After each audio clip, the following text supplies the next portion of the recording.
successful. Proceed to dust-off zone for extraction. Sensors indicate friendly dropship has entered atmosphere. ETA dropship 1 minute. Shutdown sequence initiated.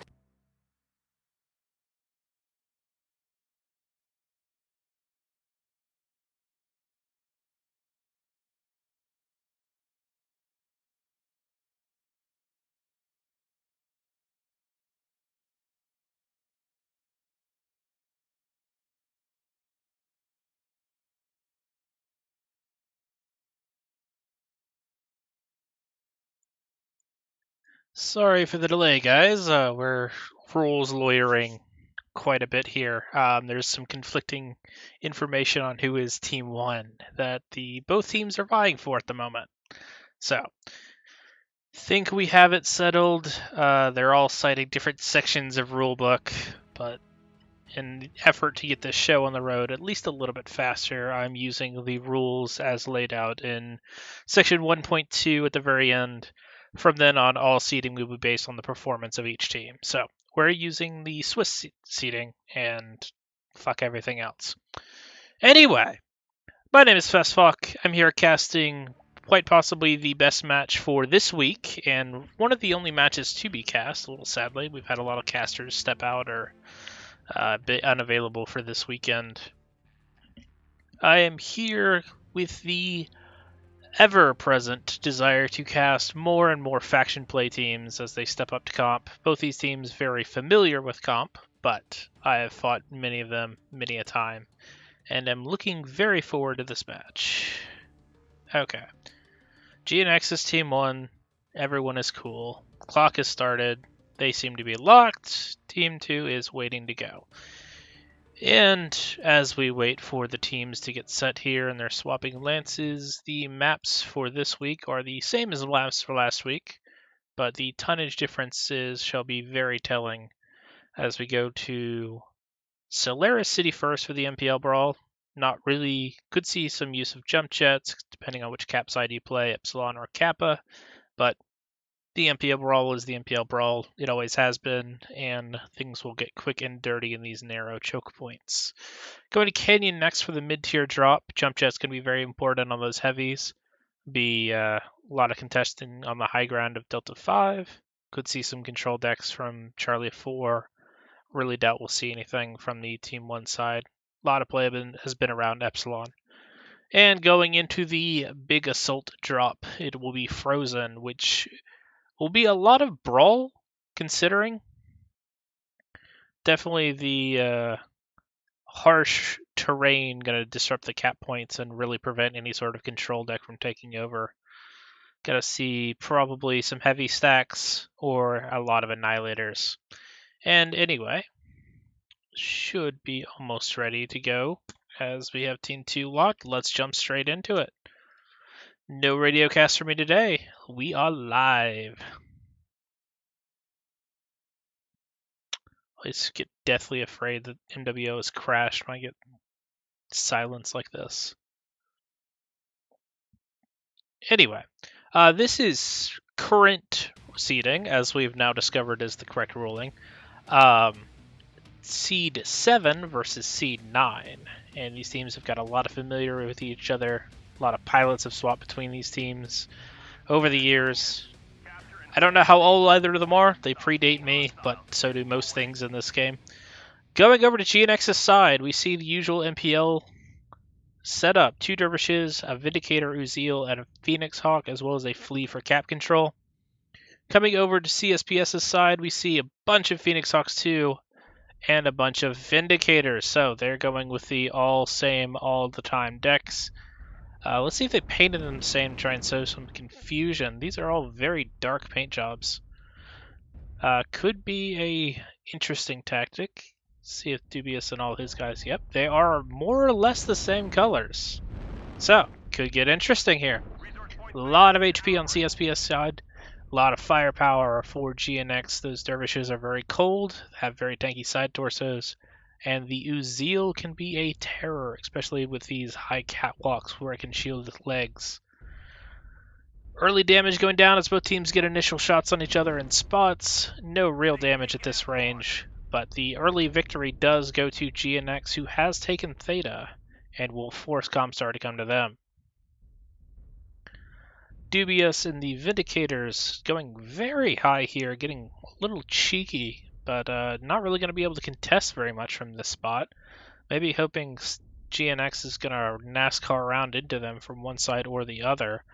Those arm mounts will be able to shoot down very, very well, but I'm not sure if they're going to have quite the clearance if they're this close to the edge. Phoenix Hawk jumping down in here.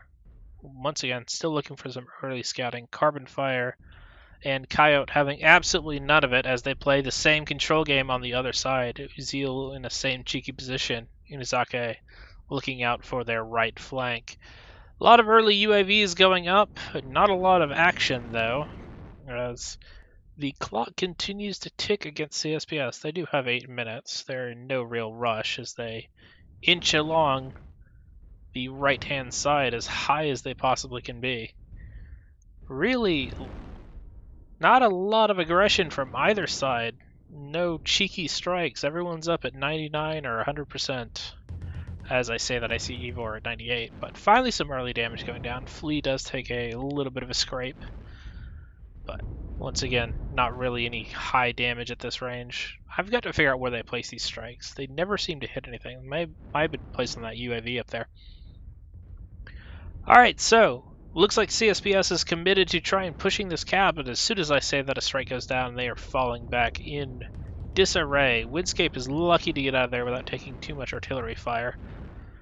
But early damage and scrapes. Halcyon going to flank, but will be spotted by James bombed in that Flea 17. And CSPS has decided, okay, they're defending that choke point. We'll wrap around to the other side.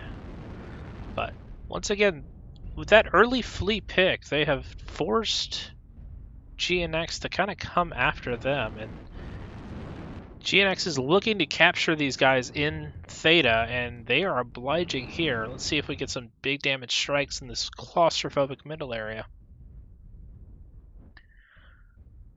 Has been spotted. Flea is coming for an interrupt. Could play a cheeky strike in the back lines.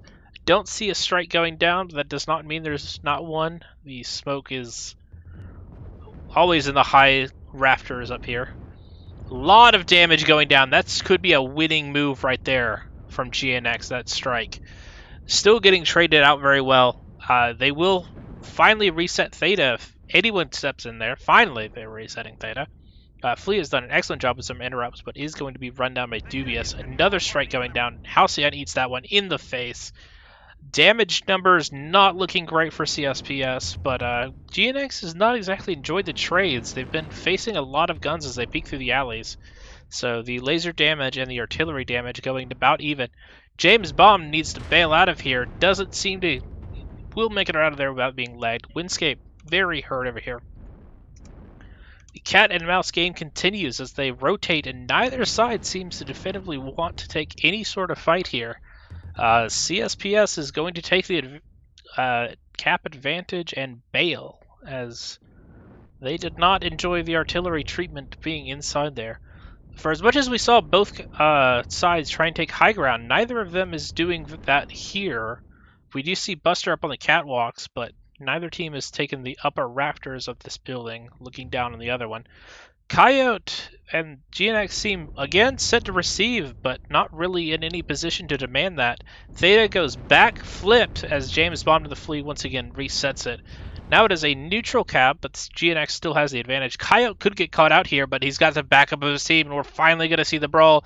5 minutes of stuttering around. And we are live. Another final strike goes down. Dubious eats that one in the face. Windscape and Ivor are caught up on each other. Neither of those Vindicators are really enjoying their time in the spotlight. The rest of the team is not really committed to this. The choke point is collapsing on CSPS, and they have nowhere to go. They need to back out of here or push forward, and they're not doing either. A lot of jumping around trying to get shots, but the steady DPS of GNX is starting to tell. We have 3 mechs all below 50%. Dubious is actually at 60. Inazake is over here at 62 and taking an absolute punishing. 2 mechs finally go down. It's 3 versus 3, but the HP advantage still lies with GNX. James bombed into Flea, getting early damage. A lot of heavy damage going down. Why are these mechs not dying? Are they not shooting torsos? Are they not shooting legs? Are they not communicating very well? There definitely should be a lot more dead mechs considering the damage of this fight. Dubious looks like he's finally going down. GNX taking a decisive lead here. Jester may get one final kill, but I doubt he'll be able to drop them all. Very, very messy. You can see all these mechs. Okay, he got shot in the CT. He got shot in the CT. I guess it was just the strike damage that made that so bloody, I guess. There's going to be some very high damage numbers considering what percentage these mechs got down to. You can see it on the few of the corpses. Their legs are very, very damaged for if you're not going legs, and their CTs are very damaged if you're not going CTs. So maybe a little better focus fire there. Yeah, 594, 599, really, really high damage number for a light brawl here. A lot of that could be tied up in the artillery strikes. You could, I mean, if they're worth 250, 300 points, you could definitely see that here. But even on the CSPS side, who didn't land nearly as many good strikes, a lot of damage. So, gonna be telling in the second drop to see if they are going legs or CTs. But they need to decide on one or the other. Alright, we'll get the team swapped over. GNX is very helpfully running the lobby for me. I do have Kit in here who is testing out some recording equipment for himself.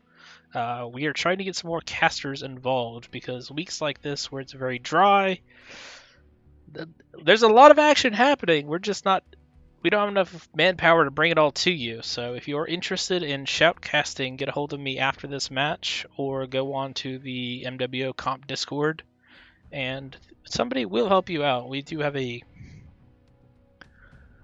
fairly comprehensive, honestly. I mean, I got very little personal help, and I was able to follow the instructions and get everything set up in OBS and Streamlabs. So, for those of you who are at least anyway interested in casting, I mean, worst thing they can do is mute you, and you still get to watch a match at least. So, definitely reach out if you have any interest in casting. Getting the team swapped over here. Going to see another Solaris City MPL brawl. Sides doesn't really matter, at least for this one. But we will get into it nonetheless. Do have some tonnage restrictions. Seems both mechs are not set. Going to put Team 1 on the clock officially and get started.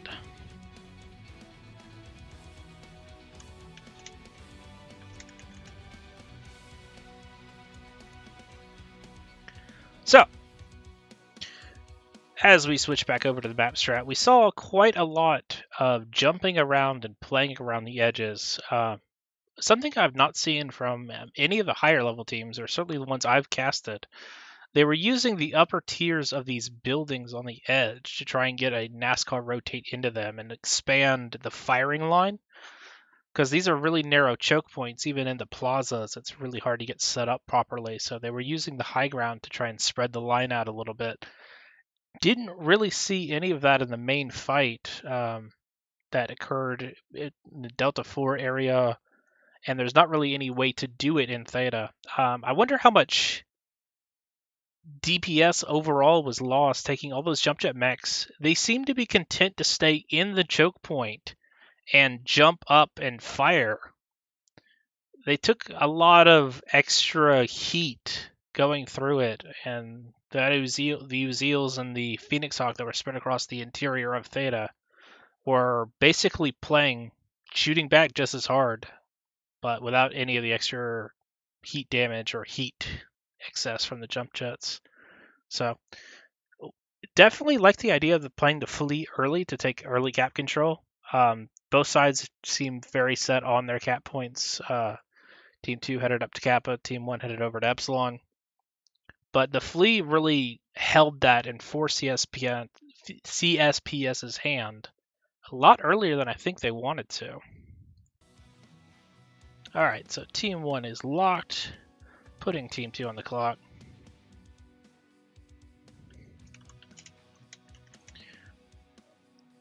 I have GNX running the lobby to help me out quite a bit here as I try and do 9 things at once, like any good caster should. So,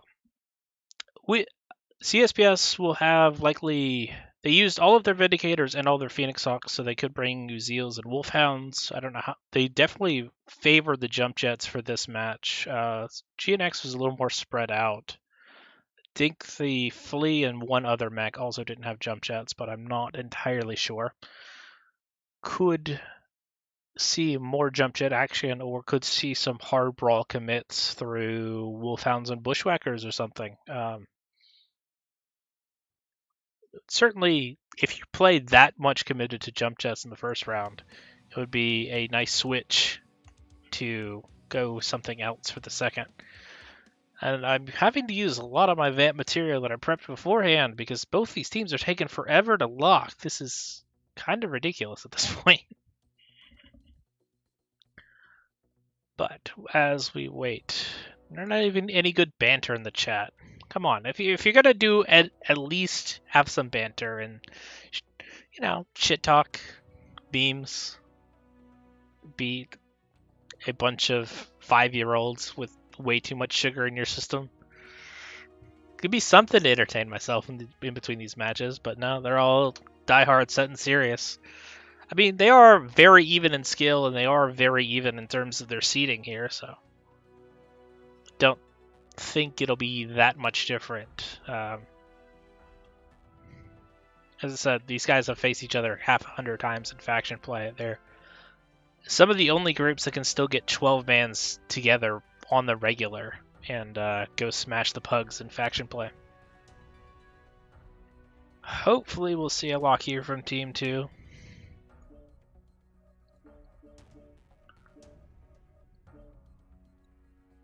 Just waiting on it.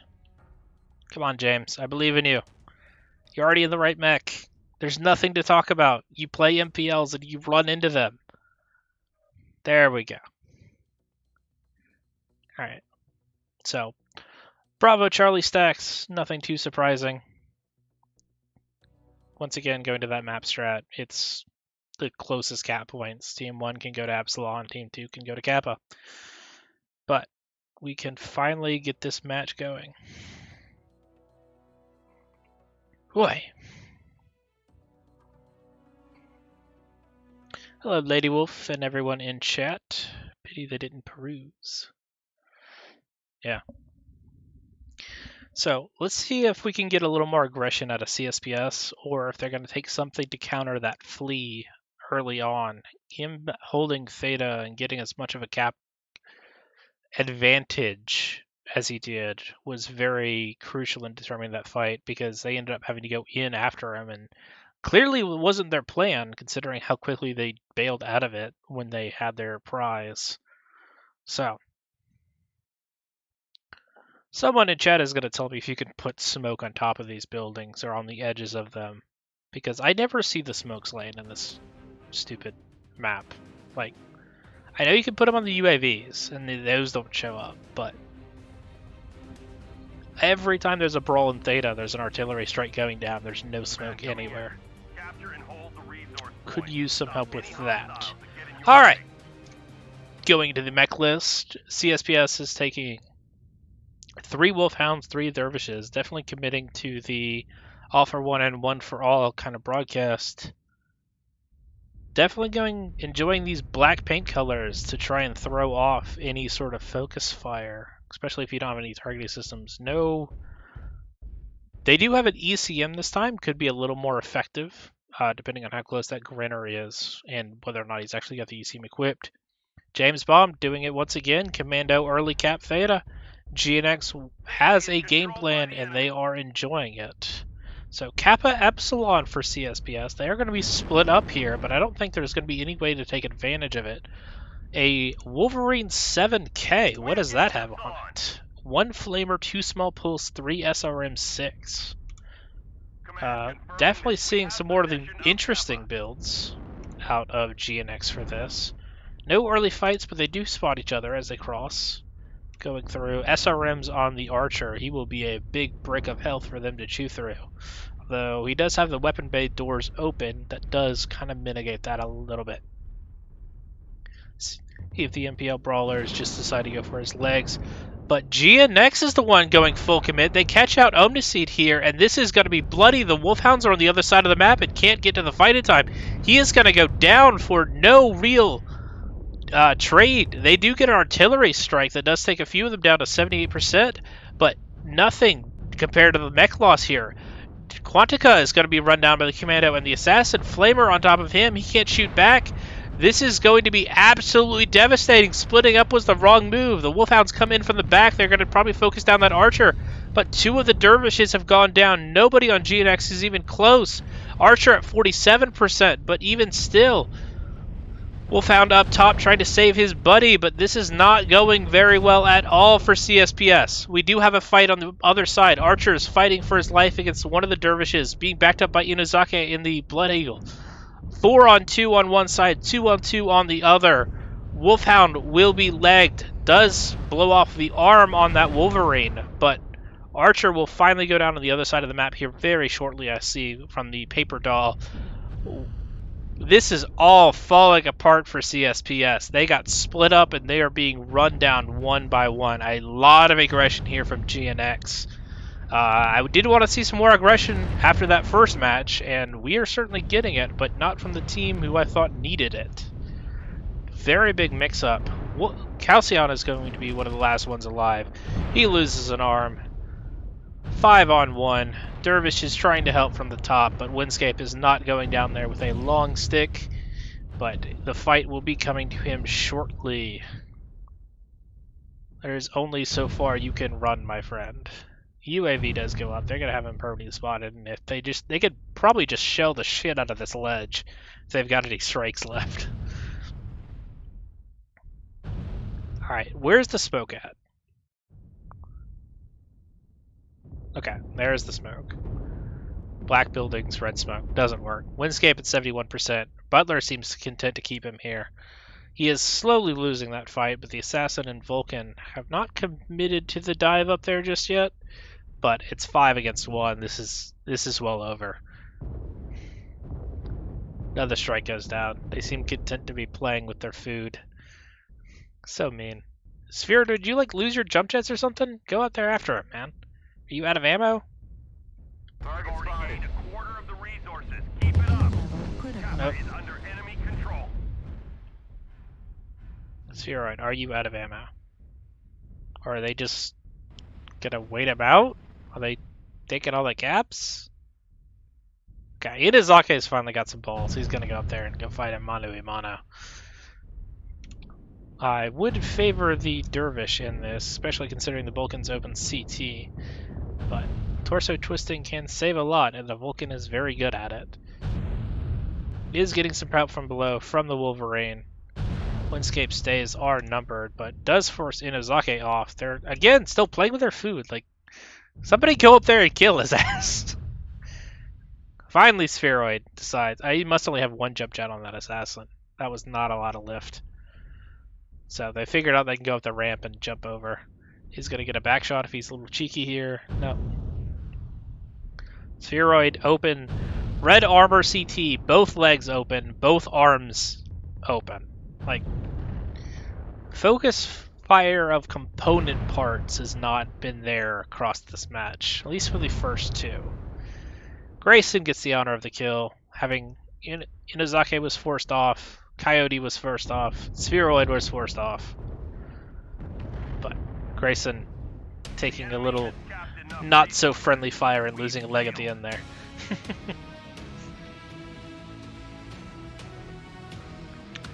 Alright, GNX takes first two. And definite advantage over CSPS. Let's see if that changes as we move into Canyon, which can have a little bit more of a range component to it. I'm not sure which team I would actually favor, but that was over almost. That was over when Omniseed got caught, but I like this lineup, and it's quite a bit faster than these Dervishes too. Props to Windscape, big damage there, 740. Did his absolute best and died up there on that ridge like a champ. So let's switch it over to Canyon Network.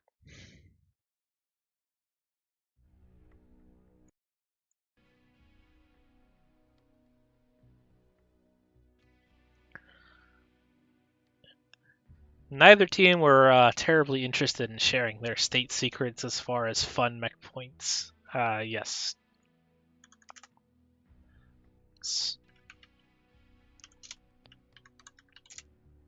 Swap after 3.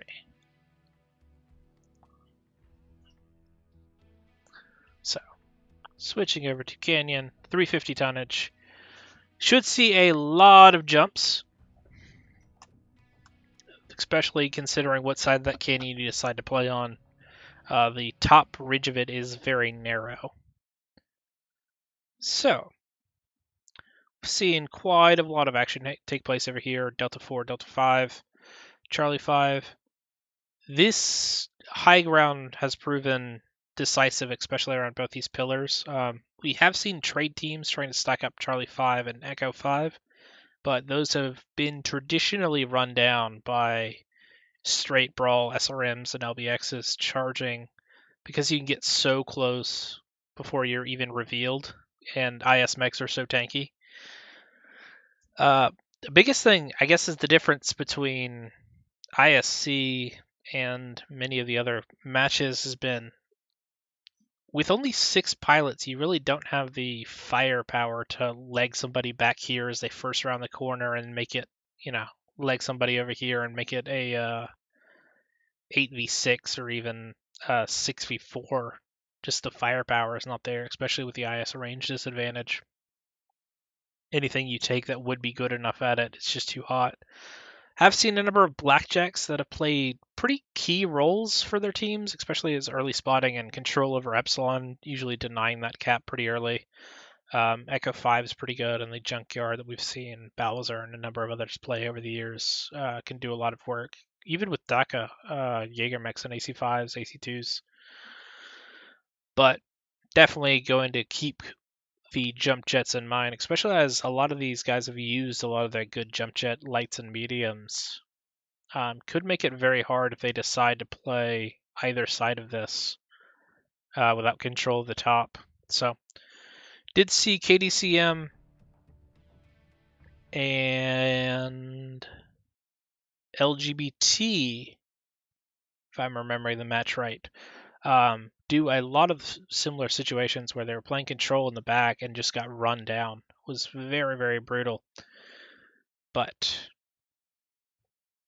it's Canyon Network. There's no real divine insight I can provide, I'll be honest. We're just waiting for the teams to get locked here. Team 1 is finally locked. We're going to put Team 2 on the clock. But I don't know. I really enjoyed the one cap that was brought through with TOC. Like, you could make Kappa the point and try and force a little bit more of an interesting fight on the left-hand side of the map. Gets very rarely used. It's very hard to play Kappa Theta. You usually have to ball up on the high ground Charlie 4. And control is traditionally very weak on Canyon Network, at least in terms of a 6v6, unless you're KDCM or Evil. I mean, not KDCM, GNX or Evil. In which case, you just shoot so much better, it doesn't matter. It's like kind of unfair. Still waiting on Team 2 to get locked here. Alright, so Twitch chat. I need a big pick for a mech. What is going to be your Canyon Network mech? Could see some Roughnecks. Could see some Orions. If you want to play jump jets, you can play Grasshoppers. Do the MPL Mjolnir. I've seen IV4s quite a bit. Although I don't think the MRNs are especially good, considering all the elevation changes. Really fucks up the pitch angles and it gets them hard to focus on legs. Dunno. So, what would be your mech for Canyon Network? As GNX continue to take forever to fucking lock. Jesus Christ. I swear they're making their drop decks like right now. This is almost as bad as casting those high tier matches because we're 30 minutes in and haven't started drop 3 yet. I might accuse these guys of They're way too metagaming each other. I see now why we had the giant rules fight at the start over who was going to be Team 1 versus Team 2. Maybe CSPS didn't think they were going to be on the side they weren't, having to revise a lot of their drop decks.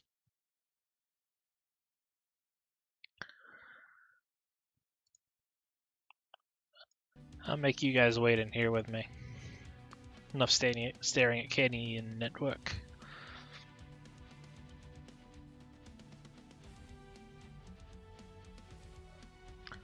Alright, so what makes do you want to see? Blackjacks? Want to see some Urbies?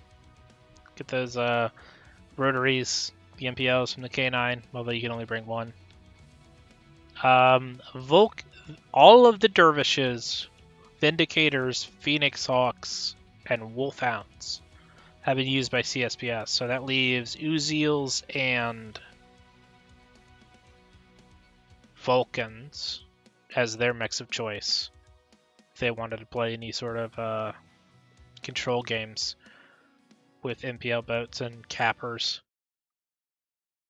GNX has had a lot more mixed use. I believe they're also out of Vulcans and Uziels, but do have some Dervish, do have one Dervish, do have all of their Wolfhounds. But thankfully, I don't have to pontificate any longer. We can actually just check, especially considering it's a standing start. Do see a Wolfhound here. A Thanatos Heavy Gauss. Could be interesting here.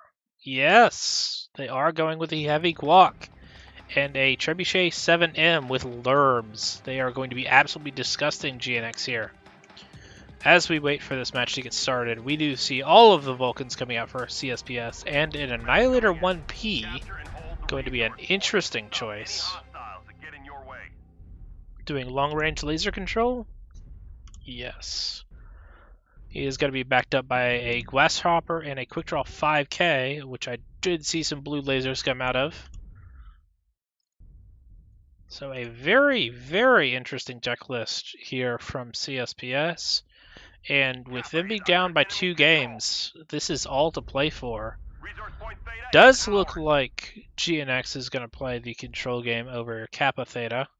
Setting up these Thanatoses in kind of an ambush position and going to use Samuel on the high ground with his Lerms. He is going to be in for a mean treat, though, when that Annihilator pokes his head around, and he will be forced down. But I don't know. I don't think the Assassin 101 may have a Narc. Let's see. Yes, double Narc. So he is going to be able to provide locks and try and ease Samuel's burden here. Both sides continuing to play control. ISC has been known for brawl so far. Oh, this is a lot of AMS. They were ready for shenanigans. All the Vulcans have an AMS and the Grasshopper has 2. Or no, just 1. Does the Quick Draw have an AMS? Yes, he does. So, AMS shield covering the Annihilator in the back. Does have the high ground, but is going to be very out of range from there. Strike early down. Does catch Samuel. Down to 84% in the Trebuchet. And now the question is, how are these Heavy Gauss Thanatos going to get into this fight in any meaningful way without dying on the way in?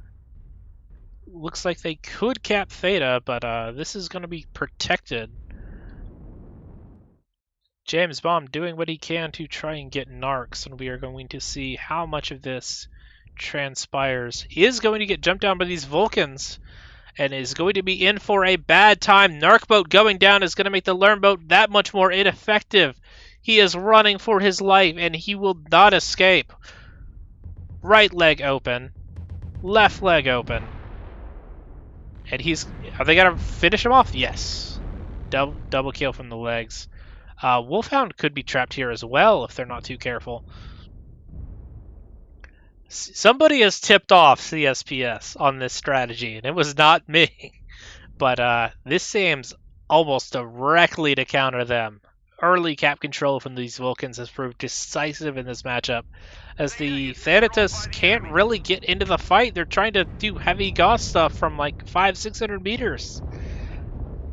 Going to be absolutely ineffective against these ER and large laser mechs. A lot of damage going down here onto Kaju and Carbon Fire.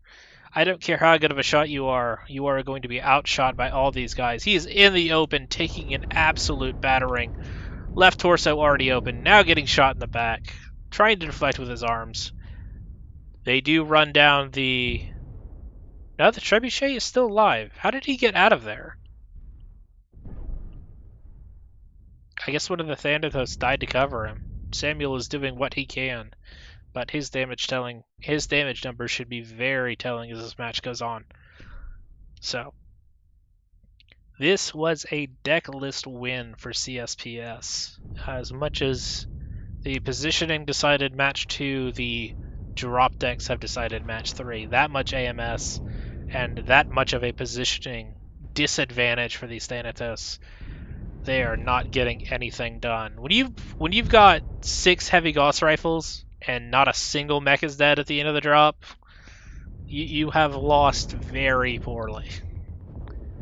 They do seem to want the Lermbeck dead quite a bit more. They're leaving Linus alive, but I don't know if he's got any weapons left. No, he's a stick. Absolutely brutal. Absolutely brutal. Props to CSPS. They knew their opponents, and they took advantage of it. So, I don't know why I did that. It's not my job. 2 damage from that Narc Assassin, 36 from Carbon, 27 from Koju. And just like that, CSPS is back in it. Even 184. You brought all those Lerms. You brought a specific Narc bow. 184. God bless you, AMS. Any 1P was a little too far in the back to be really effective, but it's kind of a damned if you do, damned if you don't. He kind of had to be there to make sure Epsilon didn't get taken, at least early on. But very interesting matchup here. Also, where the hell is Koju playing from? Alright, greetings from Singapore, I guess. We will get the teams swapped over and put them back on the clock since both of them seem to need it. My god, these matches.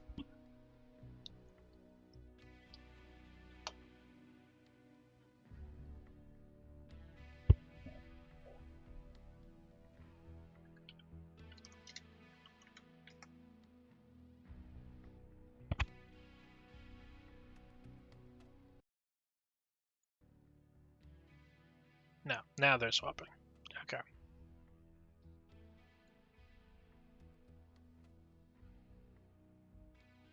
Alright.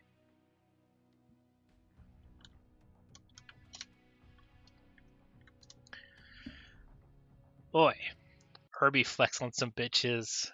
Finally get in to see all you guys. Assassin maybe, Blackjack could be fun. Mech Lab Academy, much less. Good place for Wolverines and Griffins. I did not think about that. That would be an excellent use of the mediums in their jump jets.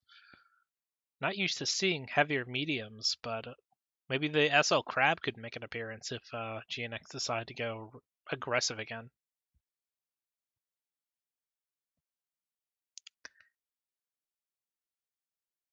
Shut up. Stop. Hoppers or quick draws. I find it... Somebody tell me if there's like a bunch of quirks on like the 5K that I don't know about. I find that an interesting choice. Even at 60 tons, why would you not take something with better hardpoint locations if nothing else? I don't know. And here we sit like birds in the wilderness, waiting on both these teams to ready the fuck up. But, coming into the map strat, was a very interesting control deck they played, or at least attempted to play, from the side of GNX. So the plan seemed to be to slide the Thanatos here and here to try and, whichever way they came in, have a presence there at short range and ready backup, because both sides can fall back. With a Trebuchet playing as far back or forward as he needs to be, but what ended up happening was the Treb slid down this way. Let's clear the map. Treb slid down this way. The assassin got caught in the low ground right here. And that was GG for the Trebuchet, because they already had all of that AMS. There was nothing the Trebuchet was really going to be able to do against a Death Ball. So he fell back, but the Thanatos moved up to here, crawled up the ramp, and then would try to get back over here, all the while getting shot by the Grasshopper, the Quick Draw, and the Annihilator. I mean, this is a full 300 yards of open ground, and Thanatos is not exactly speedy. So, a decisive MechLab defeat if there ever was one trying to make it across there in any reasonable effort. Oh, somebody else is in here. Are they deleting my lines? Suddenly 3 other people in the map strat, and I'm now very nervous. Team 1 is still not locked. 2 minutes left.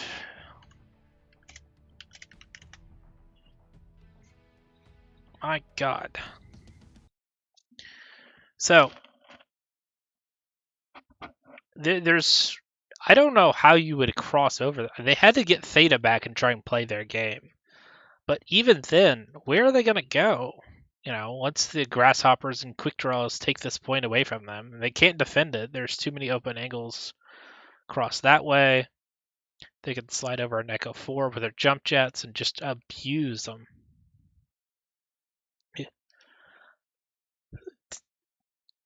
For as much as they tried to play that as a control strat, why have they Gauss? Even regular Gauss or MRMs from those Thanatos would have been better.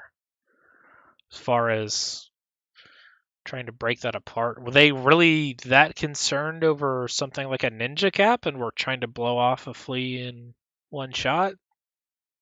Be able to leg a Vulcan with 2 hits? I don't understand the strat, and I'd like to ask him about it later. What is it designed to defend against, I guess, is my question.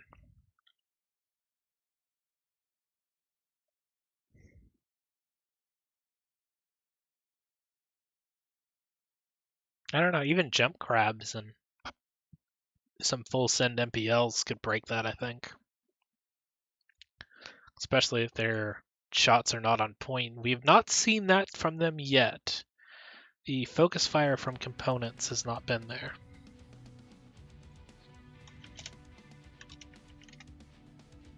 Oh, go. Sweet, thank God. Alright, CSPS took all the time that GNX was preparing to prepare. Alpha stack from GNX, a split decision from CSPS, doing a lot more standard, 3 Charlie, 3 Alpha, keeping it flexible and ready to rock. So, Kappa, Kappa, Kappa, Kappa. Is anyone headed to Kappa and going to make the same mistake that has cost each of these teams dearly in these early stages of splitting up their forces before everyone's set? Oh, please don't tell me we crash. Please? I can't move. Oh, I'm not clicked into the game. That's my fault. Okay. So, Victor's a Warhammer from CSPS. And gonna use their full complement of assassins. So sticking with that rule of 3, the more mechs you have together, the more dangerous they are. See a Vulcan, Blackjack, Black Widow, Annihilator 1P, Bushwhacker 1X. Are you rotaries, SRMs? Rotaries. So Carbon is going to try out the Large Laser Annihilator from the other side, and it looks like GNX is again committing to this Kappa Theta play without Theta. Still trying to play these control strats. ER PPCs and AC2s on that Black Widow. PPCs in the Blackjack, I'm going to assume.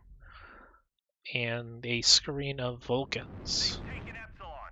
So what are on these Victors? Because they hard rushed Epsi and got it, but have encountered no opposition. Victors are Ultra 10s, Ultra 5s, Black Widow is Ultra 10, Ultra 5s, and nothing of big surprise from the Assassins.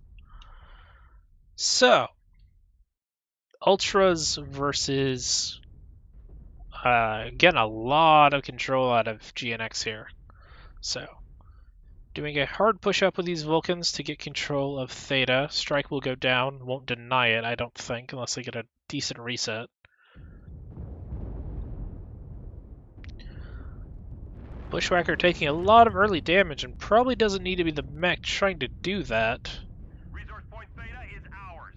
It's going to get absolutely plastered as the only thing really in range. One of his guns is jammed. Carbon Fire doing a lot of good work with the PPCs from an awkward angle. Don't know where this Annihilator is on far as range bracket, but putting in good work, especially with the accuracy he's got down there. Kojo is no joke. A lot of damage going down on these Victors. This is not the fight you want to take. You want to take this fight another 300 meters up. You've got the jump jets. I'm not sure why they're not committing and diving through into the low ground here.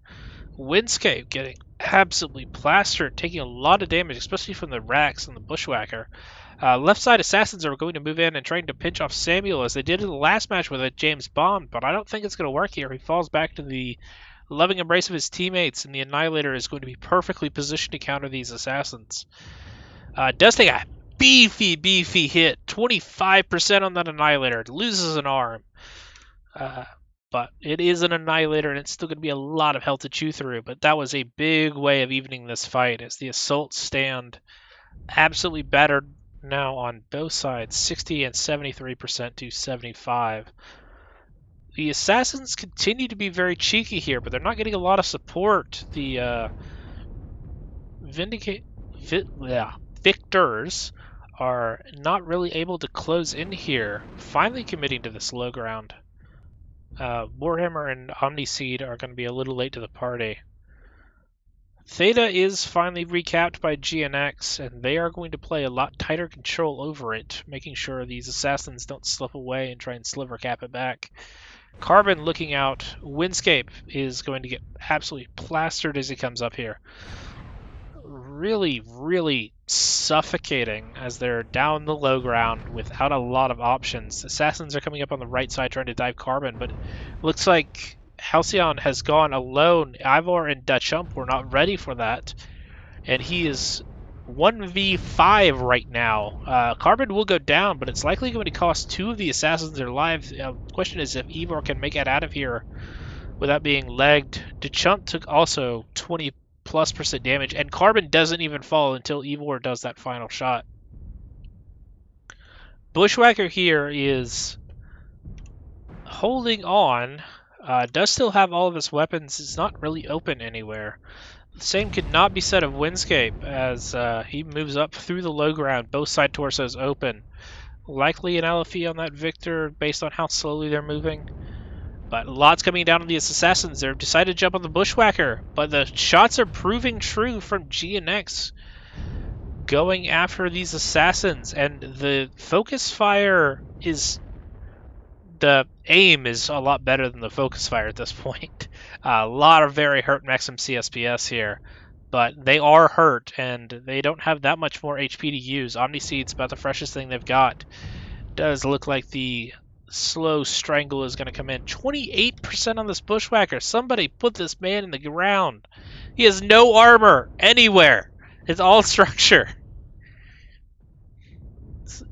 Someone pray to the god of machine guns. Go crit him out. The Chump now trying to be the hero and will fall. Did bring the AMS strat again, but this is looking bad.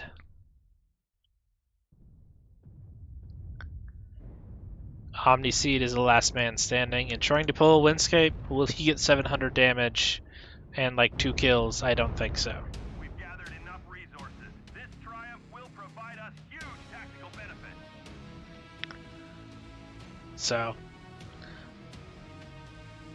not a lot of close victories so far. We've seen 2 6-0s, a 5-1, and a 6-3. So these teams may be evenly matched, but they are not evenly dropped. 131 on Kira on Halcyon, diving in alone. The Chump did the best out of there, got a kill. Actually, no, Ivar got that kill, but did the most damage. Victor was really unable to get committed, at least in range. Those AC5s were trying, did a lot of damage to the Bushwhacker. Very big props to him, 693.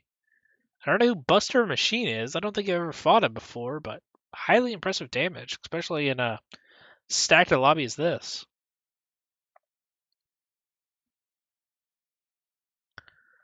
So, very big props as we go to our last match of the day on Frozen. So, I'm not sure how you can do a control strat on Frozen. I'm not sure how you try to do a control stat on Solaris City with lights and MPLs, but they did. So we're going to see something out of these guys. GNX did show they had aggression in drop 2. That hard push onto those dervishes was really what won them that game. Are definitely going to want to see that here. I don't see Annihilators in a control game being what wins you this, because going over to the map strat as I put these teams on the clock.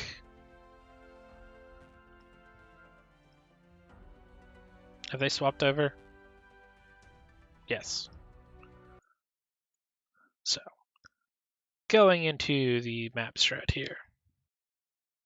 There is no position where you can shoot Kappa and Theta, or Epsilon and Theta. You can stack somebody here. There's a pretty big wall, and it's not the easiest shot into Theta. There's a couple of places on the far edge here that you've got cover.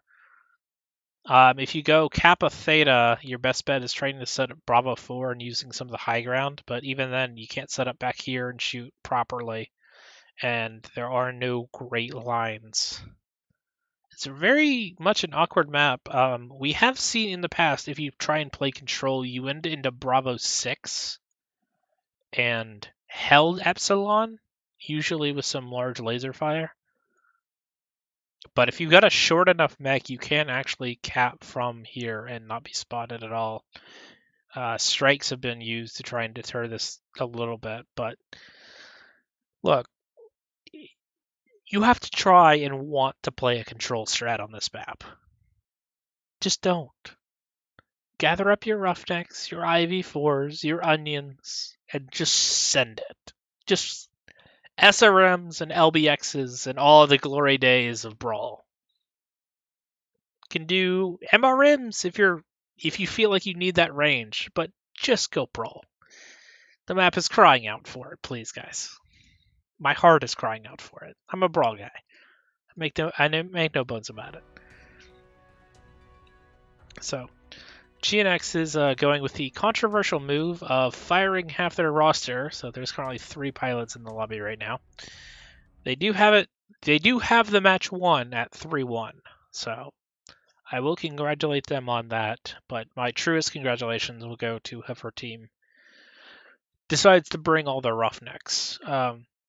CSPS is really kind of committed to that. We're going to bring 3 of whatever our screening mech is. They've really run out of good choices here. Do have fleas for cap control, but those are not really proper screening mechs in the same way a Vulcan, Assassin, or a Wolfhound is. Would like to see definitely something with jump jets from either side. If you do need to go play Theta, you can hop up these ice sculptures. These big old rocks trying to get up and down here. I think you need 3 jump jets to do it, although you could probably get away with 2 in some secret strat that I, for one, don't know. Shouldn't see anything too dramatic in terms of lances here. Would be very surprised if either team spawned anything in Alpha. Likely going to be an early cap strat at Charlie 3, but still waiting on Team 1 to get locked here. They have 2 minutes left. Should go warn them of that.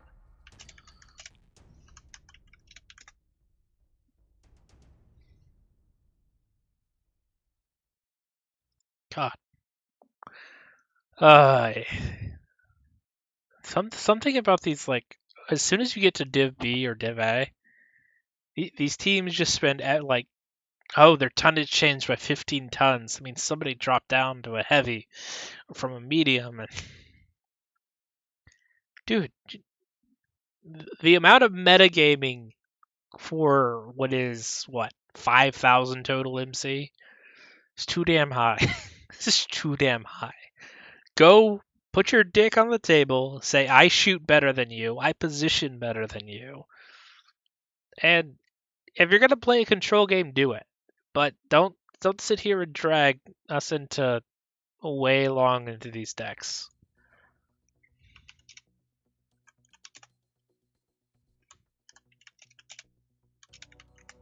Alright. Do finally have locks from Team 1. GNX is going to be starting on the top side.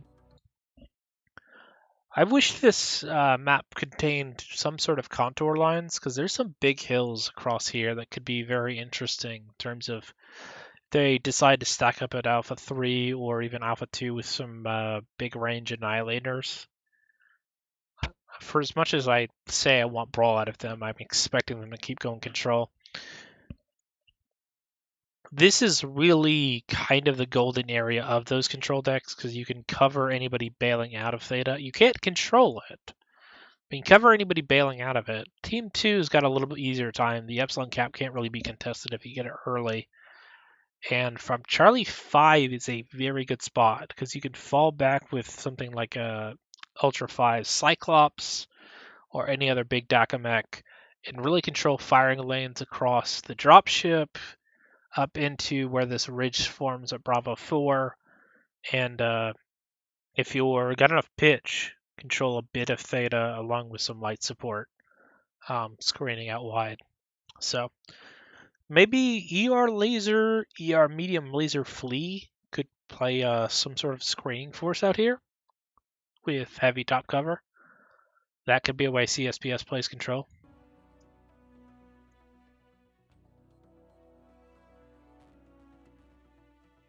Rip carbon. Oh. Looks like somebody disconnected all of a sudden.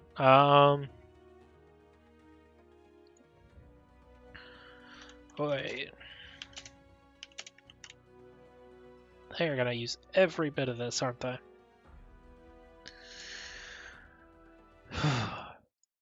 So, would like to see, I mean, I think lasers on your lights would work best, considering you've got to fight over this. And Theta itself is claustrophobic, but the area around it is not. As I said, we've seen grasshoppers and AC2s, PPCs played from back here. Generally, it forms into a stalemate along the ridge line here, if they decide to do that. One team's on the high ground and one team's got control of the low ground, but the low ground team's got a lot better positioning and firing angles, especially if they were expecting a long range trade fight, because it's a lot of range to get across. I mean, that's 700 meters of virtually open ground if you dive down out of here. So could see something like that. Quick draw, grasshopper. Not seen many of the heavier assaults. Oh, all right, we're apparently in the game, so I missed a memo. Let's go live. All right, so Chargers out of CSPS, and 3 Roughnecks, a Black Knight, and 2 Chargers. So CSPS has decided they've had enough of this game and are going full send. GNX has... Do they have 2 Phoenix Hawks left? Command coming in.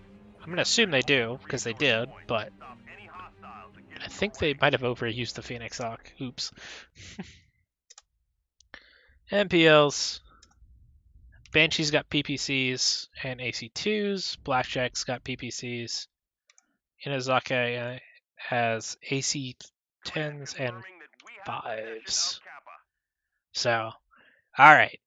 The big boys of CSPS have had enough of your shit and are going to push your face in at about 4 meters with laser brawl, more laser brawl, and more laser brawl. So, Team MPL has decided that drops 1 and 2 are not just for MPLs.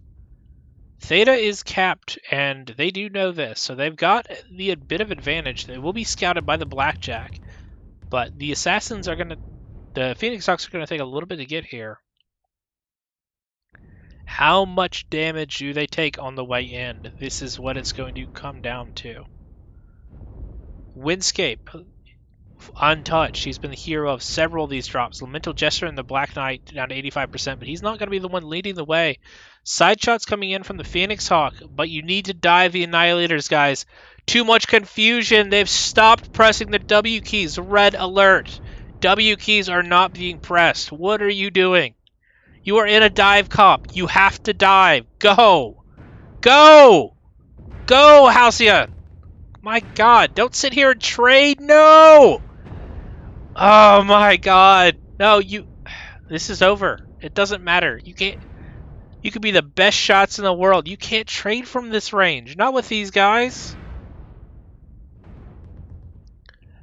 20% taken down on the Annihilator from a very, very good strike. Phoenix Hawks are taking a little bit of scratch damage. A lot of... Blackjack's still at 83%.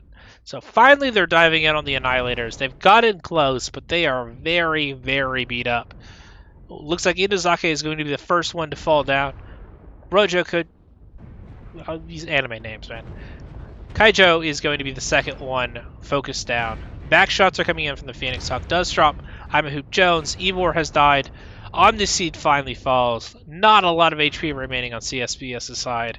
And this looks like it's all she wrote. They'll probably get one more of the Annihilators, but those Phoenix Hawks are way, way too healthy. Banshee, Carbon Fire and the Banshee is still up and raining absolute death with these AC2s. There is no more HP. There is no more hope. They stopped pressing W. Never stop pressing W. Alright. Oh, we can watch the last days of Kieran. But GNX has played this very well. For as much as I've criticized certain things throughout this cast, GNX has played this very, very well. Other than being really outdecked by CSPS in that one drop, the Heavy Gauss Thanatos is interesting choice, but has not quite worked out. 582, 522 from the Banshee. The Annihilators absolutely wrecked face. Phoenix Hawks were getting in there. They brought a lot of HP to chew through. I mean, that's a lot of quirks, but that's a lot of quirks. It didn't work out. So let's see if we can get these guys in for an interview and try and talk through these matches a little bit. All right. Interviews. Let's see if we can get some people in here. I've actually got to go join the casting channel. I've been kind of on my own.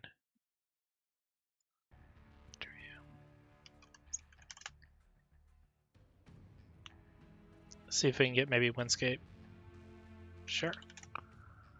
All right, we have Samuel Solomon in here, and we are waiting for our CSPS to send somebody over. Nice win there. Yeah. It was a good matchup, actually. They put up a hell of a fight. I was definitely excited to cast this one. Like, I fought both of you guys enough in faction.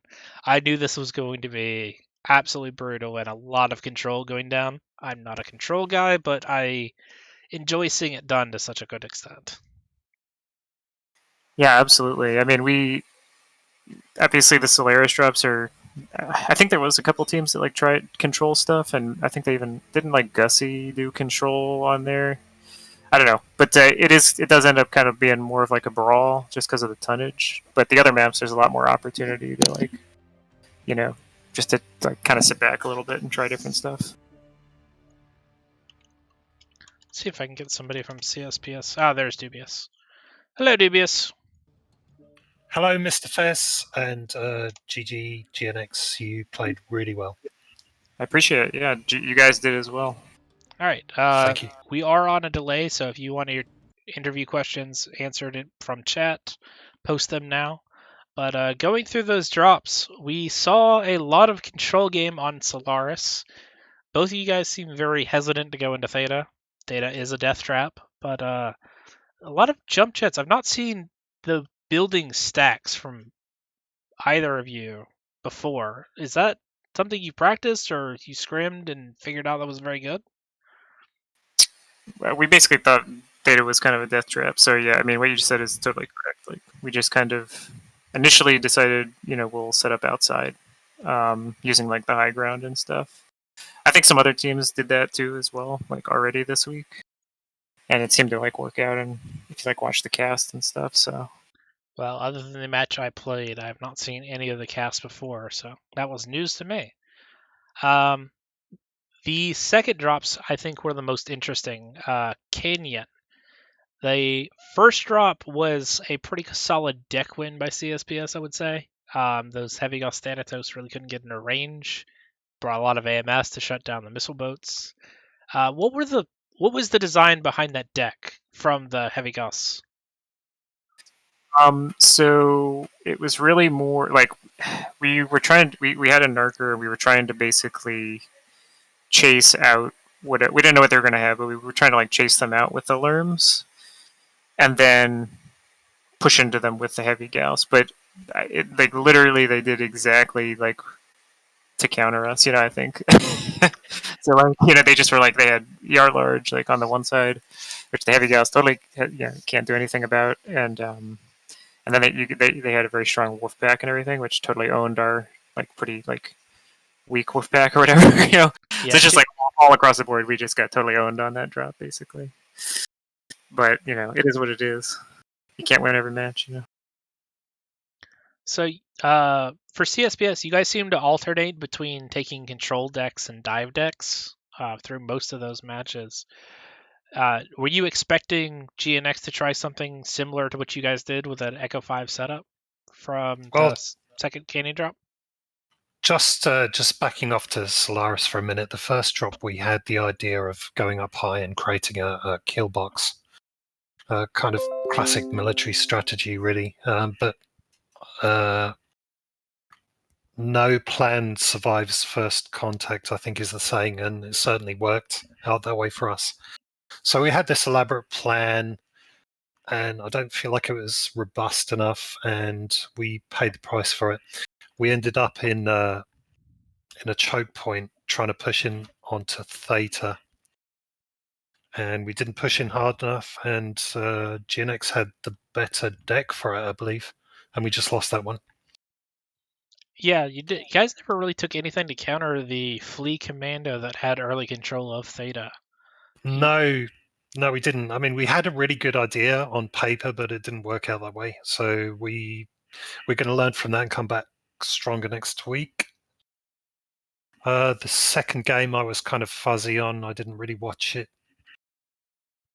Canyon first drop, we definitely had the better deck, and we won on the deck. We had a really good wolf pack with the Vulcans. I mean, 3 Vulcans is really, really strong. So if you want to win a deck, not guaranteed, but a very strong possibility, then 3 Vulcans is a good one. But you use all your Vulcans at the same time at your peril, because you only get 3. So that's where we put them. I think every single drop you guys had, you dropped 3 of one mech. Yes. I mean, it paid off for us for the first drop on Canyon. The second drop on Canyon, our assassins went up high, and GNX had longer range mechs. And from my point of view, I didn't play that drop, but from my point of view, our assassins had no business being up high where they couldn't engage half the people that were shooting at them. And they took a lot of damage for doing it. I don't know. How do you feel about that, Somali?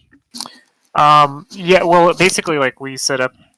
I guess we don't really have a name for it, but I guess it's kind of like a layered range strat where like you got like several range mix, but they're not all standing in the same spot. Basically, like some are in front, some are kind of farther back. Like the farther back one was our Annie, and what's cool about that is like if someone tries to gank one of the front mechs, that's closer up. Sorry to interrupt you. I did send Without- both of you a map strat we could all draw on.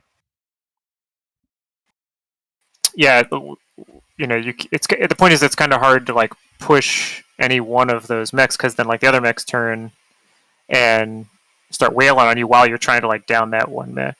And then once we threw the Vulcans in the mix, just kind of defending radio tower. So I guess I can draw.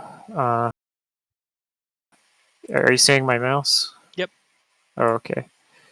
Yeah. So I think we set our Annie up back here, and we had a Warhammer here, and then we had I think a blackjack that like started out here, and then he kind of flexed around, and then